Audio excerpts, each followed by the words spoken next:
వివరాలు చూద్దాం. బుర్ద్వాన్ పేలుళ్ల కేసులో హైదరాబాద్ లింక్ బయటపడింది. ఎక్కడో తీగలాగితే డొంక ఇక్కడ కదిలింది.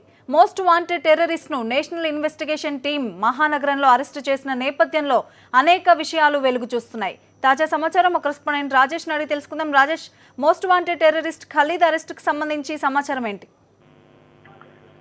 మయన్మార్ దేశానికి చెందిన ఖలీద్ గత ఏడాది కాలంగా హైదరాబాద్ లో తిష్ట వేసినట్లు ఎన్ఐఏ అధికారులు గుర్తించారు. 2013 నవంబర్ 27న ఖలీద్ తన కుటుంబంతో హైదరాబాద్ కు వచ్చినట్లుగా ఎన్ఐఏ అధికారులు వెల్లడించారు.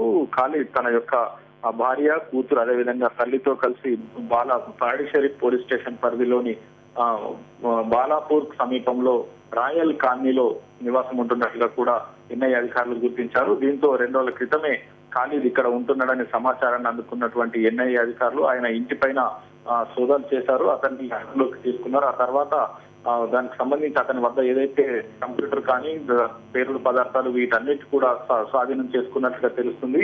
అయితే పశ్చిమ బెంగాల్లో గత నెల అక్టోబర్ 2వ తేదీన ఏదైతే పేలుడు బుర్ద్వాన్ బ్లాస్ట్ జరిగిందో ఆ బ్లాస్ట్ కి సంబంధించి ఇక్కడ నుంచే ఆ మిగతా నిందితులందరికీ కూడా ఇతను ఖలీద్ స్థానికులకు సహకారం అందించినట్లుగా కూడా ఎన్ఐఏ అధికారుల ఇన్వెస్టిగేషన్ లో వెల్లడైనట్లుగా తెలుస్తుంది.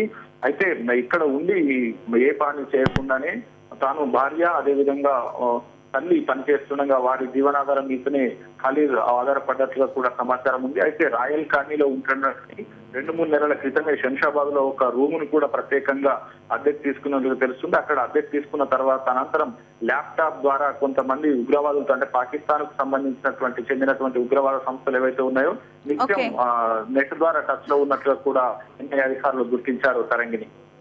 Thank you Rajesh.